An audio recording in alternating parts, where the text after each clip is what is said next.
nama saya Muhammad Hafid Ariful Haq, NIM 3120035, Fakultas Usuluddin Adab dan Dakwah, Institut Agama Islam Negeri Pekalongan.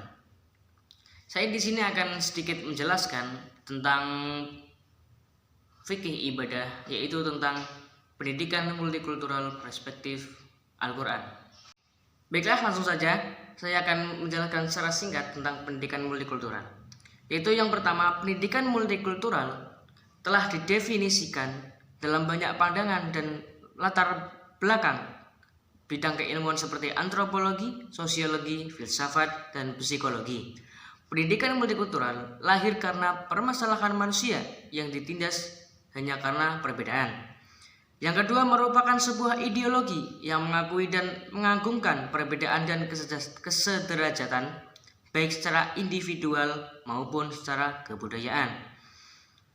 Yang ketiga, ada berbagai macam cara dan proses yang dilakukan untuk menanamkan nilai-nilai multikultural pada masyarakatnya, yakni yang pertama, menanamkan nilai pendidikan formal di bidang sekolahan.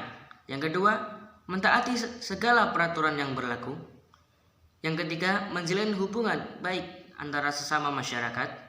Yang keempat, membimbing anak dari dini untuk memiliki sikap toleransi. Yang selanjutnya merupakan konsep di mana sebuah komunitas dan konteks kebangsaan dapat mengakui keberagaman perbedaan dan kemajemukan budaya baik ras, suku, etis maupun agama. Yang selanjutnya, nilai-nilai diperlukan dalam interaksi manusia, sebagaimana diketahui bahwa manusia adalah makhluk sosial yang saling membutuhkan antara sesama untuk menjalani kehidupannya. Nilai-nilai tersebut dapat mempermudah hubungan sesama mereka. Ia seperti norma yang berlaku dan diketahui oleh masing-masing pihak, sehingga timbul rasa keakraban, pengertian, dan berkasih sayang. Dalam proses interaksi inilah diperlukan nilai-nilai yang merupakan faktor interhand dalam hubungan sosial itu. Bahkan tidak ada hubungan sosial tanpa adanya nilai-nilai dan tidak ada nilai-nilai tanpa hubungan sosial. Yang selanjutnya, manusia dan kesejarahnya dimulai dengan Nabi Adam dan Hawa sebagai umat yang satu dalam agama dan syariat. Transformasi umat yang satu ini menjadi banyak umat berimplikasi pada sunnah plural atau multi telah ada semenjak awal sejarah manusia, sebagaimana termasuk dalam Quran surat Al-Baqarah yang artinya manusia itu adalah umat yang satu atau setelah timbul perselisihan. Maka Allah mengutus para nabi sebagai pemberi peringat dan Allah menurunkan bersama mereka kitab yang benar untuk memberi keputusan di antara manusia tentang perkara yang mereka perselisihkan.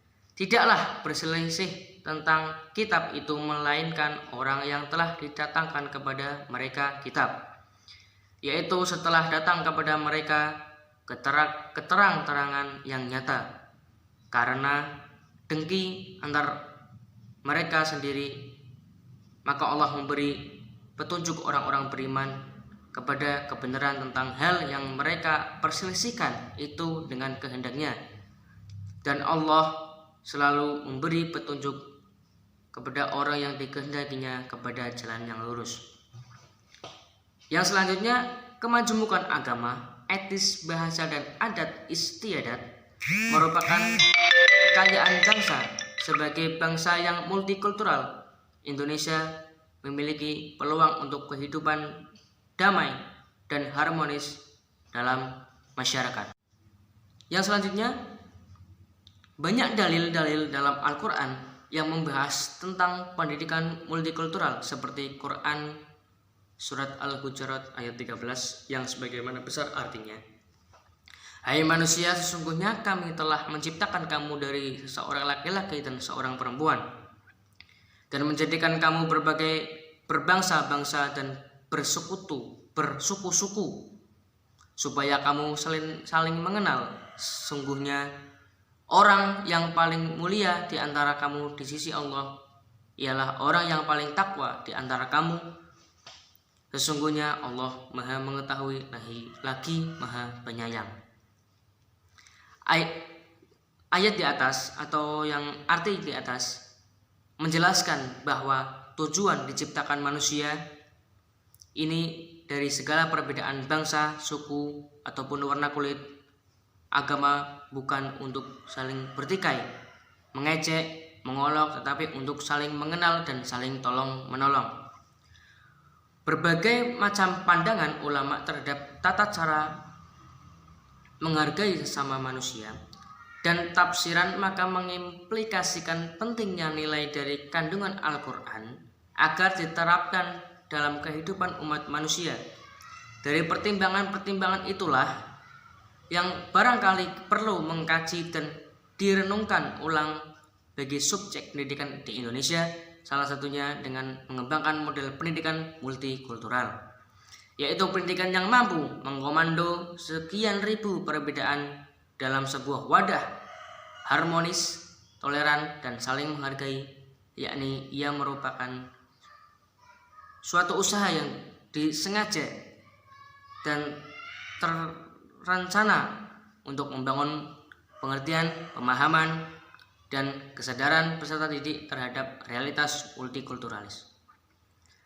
Inilah yang diharapkan menjadi salah satu pilar kedamaian, kesejahteraan, kebahagiaan, dan keharmonisan kehidupan masyarakat di Indonesia.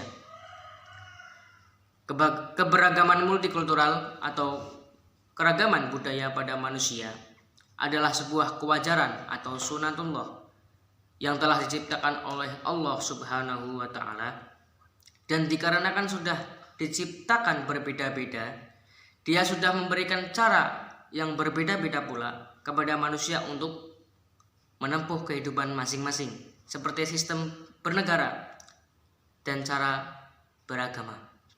Manusia sebagai ciptaan Allah Subhanahu wa Ta'ala, disebut juga makhluk, tidak dapat bisa menolak keragaman ini, meskipun dengan mencari cara yang canggih untuk menolaknya. Manusia tidak mampu mengajak orang lain untuk ikut seperti dirinya walau dengan cara apapun yang ditempuh, karena hal ini sudah menjadi kodrat. Oleh karena itu, setiap perbedaan yang terjadi dalam kehidupan ini adalah sunatullah yang harus dilestarikan sebaik-baiknya agar tercapai rasa kenyamanan dan kesejahteraan.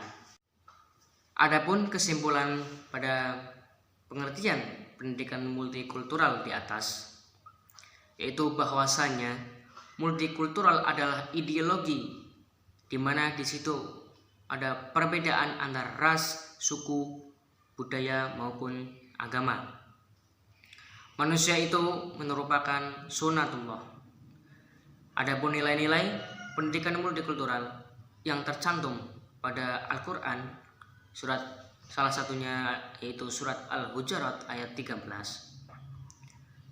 dan dalam Quran umumnya, agar menjadi pembelajaran dan kajian kembali bagi siapa yang tertarik meneliti pendidikan multikultural itu. Itu saja yang bisa saya sampaikan. Apabila ada kekurangan, kesalahan dalam melafadzkan atau membacakan pengertian tadi, saya pribadi meminta maaf sebesar-besarnya. Billahi taufik wal hidayah. Wassalamualaikum warahmatullahi wabarakatuh. Abda'u bismillahirrahmani wa birrahimi daimil ihsani walhamdulillahil qadimil awwali al-akhiril baqi bila tahawuli.